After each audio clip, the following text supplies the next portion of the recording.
Wilson తమ్ముడు అండి. దీనాకి అన్నయ్య. దీనా ఎలా సైలెంట్, వీడు సైలెంటే. చెప్పాలంటే దీనా సైలెంట్ కానీ అందరి మెదడులో ఉంటాడు, యాక్టివ్గా ఉంటాడు. వీడు చాలా దూరంగా ఉంటాడు అందరికీ కూడా. మరి ఆ టైంలో ఎక్కువ మాట్లాడేవాడు కాదు కదా, ఎక్కువ మాట్లాడేవాడు, సైలెంట్ పర్సన్. అయితే ఈ మీటింగ్ జరగడానికి వీడే కారకుడు.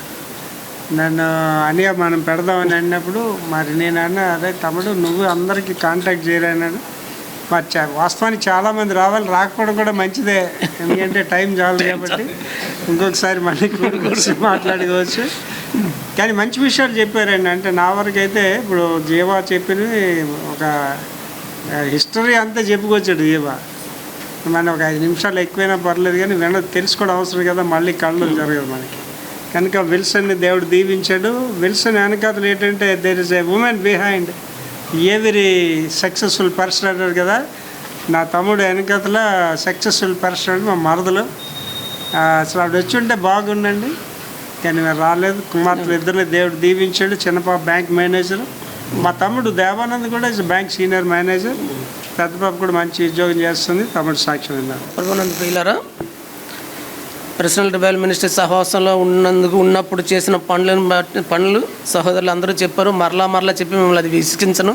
కానీ సహవాసంలో ఉన్నందుకు దేవుడు నా ఎడలు చేసిన గొప్ప మేలు 2 ఉన్నాయి. అవి చెప్పక తప్పదు. దేవుని కృపలన దేవుడు మంచి భార్యను గ్రహించండి. ఆమె కూడా పాస్టర్ గారు అమ్మాయి, ఎస్రాయవరం పెంతుకొచ్చే పాస్టర్ గారు అమ్మాయి. అందువల్ల మేము దేవుని కృపలో దేవుని వాక్యంలో చాలా గట్టిగా నిలబడేవాళ్ళం. నాకు 2 కుమార్తెలు. పెద్ద కుమార్తె బ్రాండిక్స్లో మేనేజర్గా చేస్తుంది. ఆమె భర్త బిజినెస్ చేసుకుంటున్నారు. 2 పాప బాబు. అలాగే 2వ పాప పంజాబ్ నేషనల్ బ్యాంక్లో మేనేజర్.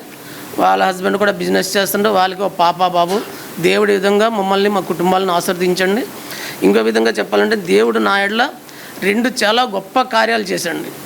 జనరల్గా అయితే దేవుని కృప లేకపోతే నేను ఈరోజు మీ మధ్య నిలబడేవాడిని కాదేమో. 22 మార్చిలో ఆమెకు శ్రీకాకుళం ట్రాన్స్ఫర్ అయింది. మేము అక్కడ షిఫ్ట్ అయ్యాం. 22 ఆగస్ట్ జూలై 8వ తారీఖుని నాకు సివియర్గా గుండెల్లో మంటలాగా వచ్చిందండి. మెడికల్ వాళ్ళు ఇంట్లో ఉన్నారంటే ఎక్కువగా హాస్పిటల్కి వెళ్ళాం. ఎందుకంటే ఇంట్లో ట్యాబ్లెట్స్ ఉంటాయి కాబట్టి ఎప్పటికప్పుడు వెంటనే ఇచ్చేస్తారు, ట్యాబ్లెట్లు వేస్తాం. అలా ట్యాబ్లెట్లు వేస్తాను కానీ ఈవినింగ్ వరకు తగ్గలేదు. ఈవినింగ్ అయ్యేసరికి హై ఫీవర్ 105, 106 ఫీవర్ వచ్చింది. హాస్పిటల్కి క్యాజువాలిటీకి తీసుకెళ్తే వాళ్ళు అర్జెంటుగా ట్యాబ్లెట్లతో తగ్గలేదని చెప్పి ఇంజెక్షన్ రూపంలో నాకు సెలైన్స్ ఎక్కిస్తున్నారు. అదే సమయంలో సరే కొంతవరకు ఇంజక్షన్లు వెళ్ళగానే 8 to 9 o'clock రిలీఫ్ ఇచ్చిందండి. తగ్గిపోయింది కదా, ఇంటికి వచ్చేద్దాం అనుకున్న టైంకి వైజాగ్ నుంచి నాకు ఫోన్ వచ్చింది. మా కజిన్ ఫోన్ చేశాడు. అని అమ్మ చనిపోయింది, రేపు ఎట్టి పరిస్థితుల్లో బర్యాలు మీరు ఉండాలి, నాకు అసలు తెలియదు అనేది ఢిల్లీలో ఉంటాను. తెలియదనే మీరే అక్కడ ఉండాలి, నాకు అసలు ఏమీ తెలియదు అని చెప్పి నాకు వెన్న ఫోన్ చేస్తే నాకు హెల్త్ బాగాలేదు. అయినా నైట్కి తగ్గిపోయింది కాబట్టి సరే ఇంకా మార్నింగ్ బయలుదేరి వచ్చాం. వచ్చిన తర్వాత ఎలాగో బర్రెలు అయిపోయింది. బర్రెలు చేతికి అలాగా ఉన్నాయి, సెలైన్ బాటిల్స్ ఎక్కించిన గుర్తులైనా చేతికి అలాగే ఉన్నాయండి.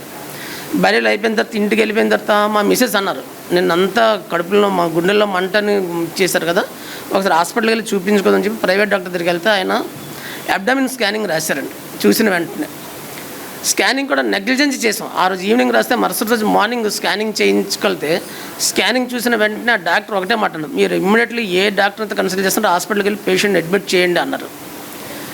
మా మిస్సెస్ ఇంకా గాబరా పడిపోయి వెంటనే మా చిన్నల్లుడికి ఫోన్ చేస్తే తెలిసిన డాక్టర్ ఆయుష్మాన్లో డాక్టర్ ఉంటే అక్కడికి తీసుకెళ్తే ఆ డాక్టర్స్ మా మిస్సెస్ని ఒకటే సీరియస్ అయ్యారండి.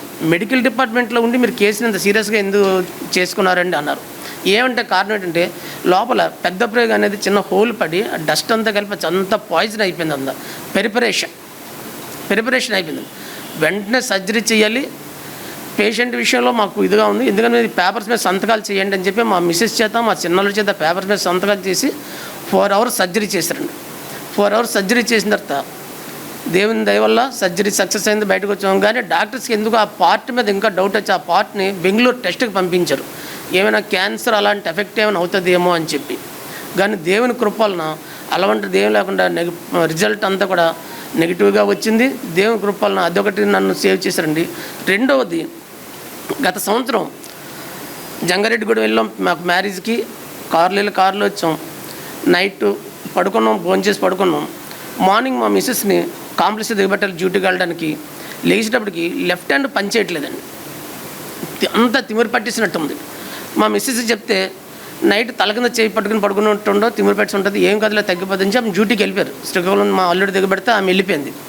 10 అయినా తగ్గట్లేదు. టేబుల్ మీద పెడుతుంటే చెయ్యి మనం చెప్పిన మాట వినట్లేదు. ఇలాగ ఏది పడితే దాన్ని అలా చేయంత అదే వెళ్ళిపోతుంది. ఏంటి అని చెప్పి మరలా వెంటనే మా చిన్నవాళ్ళకి ఫోన్ చేస్తే ఆయుష్మాన్ డాక్టర్ దగ్గర తీసుకెళ్లారు. ఆయన ఫస్ట్ హార్ట్ ప్రాబ్లం ఏమని చెప్పి హార్ట్ చెక్ చేస్తే అంతా ఓకే అన్నారు డాక్టర్ గారు. హార్ట్లో ప్రాబ్లం ఏం లేదండి, కానీ ఎందుకైనా మంచి డౌట్ అని చెప్పి బ్రెయిన్ స్కాన్ చేయండి అన్నారు. బ్రెయిన్ స్కాన్ చేస్తే బ్లడ్ క్లాట్ అయ్యి ఉంది. ఆ రోజు నా దురదృష్టం ఏంటో న్యూరాలజిస్ట్ అక్కడ లేరు, ఆయన ఒరిస్సా క్యాంప్కి వెళ్ళారట. ఆ డాక్టర్ మా స్వరంతో అన్నారు, స్వరం అంకుల్ ఇంటికి తీసుకెళ్ళిపో, ప్రాబ్లం ఏం కాదు, డాక్టర్ గారు మండే వస్తారు, సాటర్డే మండే వస్తారు, మండే వచ్చిన తర్వాత తీసుకురండి చూపిద్దాం, రిపోర్ట్సే పట్టుకోండి అన్నారు. ఇంటికి వెళ్ళిపోయాం. కానీ ఈవినింగ్ 5 అయినా సరే నమ్మనెస్ తగ్గట్లేదు, చెప్పిన మాట వినట్లేదు చెయ్య. వెంటనే మళ్ళీ మా స్వరం మా అల్లుడికి డౌట్ వచ్చి మళ్ళీ హాస్పిటల్కి తీసుకొస్తే ఆ డాక్టర్ గారు అసిస్టెంట్ ఆమె సార్ ఒకసారి సార్కి పంపిద్దామంటే వాట్సాప్లో మెసేజ్ రిపోర్ట్ అది ఏమంటారో చూద్దని చెప్పి వెంటనే రిపోర్ట్స్ పంపిస్తే ఆయన ఒకటే అన్నారు, వెంటనే పేషెంట్ అడ్మిట్ చేయండి, నేను అక్కడ నుంచి ట్రీట్మెంట్ పంపిస్తాను, ట్రీట్మెంట్ స్టార్ట్ చేయండి అన్నారు. జనరల్గా పెరాలసిస్ స్ట్రోక్ వస్తే 6 అవర్స్లో ఇంజెక్షన్ చేయాలట, లేకపోతే దాని ఎఫెక్ట్ అది కంటిన్యూ అవుతుంది. కానీ నాకు నైట్ ఎప్పుడో వచ్చింది ఎఫెక్షన్ నాకు తెలియలేదు, మార్నింగ్ లేచినప్పుడు చూసుకున్నాను. ఆ Saturday evening 5-6 o'clock treatment start చేశారు. అయితే దేవుని కృపలన ఎటువంటి నాకు సైడ్ ఎఫెక్ట్స్ పడలేదండి. మండే డాక్టర్ గారు వచ్చారు, చూశారు. తర్వాత 3 days ట్రీట్మెంట్ అయింది. అయిన తర్వాత డాక్టర్ గారు అన్నారు, సార్ మేము ఇలాంటి కేసులకి గ్రిప్పింగ్ ఉందో లేదో చూస్తాం, కానీ నమ్నెస్ అయితే 2-3 months వరకు మీకు ఉంటుందండి, దాన్ని మేము తగ్గించలేము అన్నారు. అయితే నేను దేవుడిని ఒకటే ప్రార్థిస్తాను, ప్రభా నీ చిత్తం అయితే ఈ హాస్పిటల్లో నీ నామం మహింపరచబడేటట్లయితే ఈ నమ్నెస్ని నేను ఇక్కడి నుంచి వెళ్ళేలోగా డాక్టర్ గారు కూడా ఆశ్చర్యపడ్డలుగా దాన్ని తగ్గించనంటే నిజంగా దేవుని కృప ఏంటంటే మరలా నాకు కరెక్ట్గా శుక్రవారం డిశ్చార్జ్ ఇచ్చారు. 1 week అండి, కరెక్ట్గా 1 week. సాటర్డే అడ్మిట్ అయ్యాను, ఫ్రైడే ఈవినింగ్ నాకు డిశ్చార్జ్ ఇచ్చారు. డిశ్చార్జ్ ఇచ్చే టైంకి చెయ్యి అసలు నమ్నెస్ అసలు ఏమీ లేదండి. ఈరోజు నేను ఎవరికైనా చెప్తే కానీ నాకు అది స్ట్రోక్ వచ్చిందని ఎవరికీ తెలియనట్టుగా దేవుడు నన్ను అంత గొప్ప రీతిగా నన్ను స్వస్థపరిచి ఈరోజు మీ సన్నిధిలో నిలబడి నేను సాక్ష్యం ఇచ్చడానికి నాకు సహాయం చేశాడు. అందుకు బట్టి దేవునికి వందనాలు. కాబట్టి నా గురించి, నా కుటుంబం గురించి, నా ఫ్యామిలీ గురించి మీ ప్రార్థనలో అనుదినము జ్ఞాపకం కోరుకుంటూ నేను ముగిస్తున్నాను.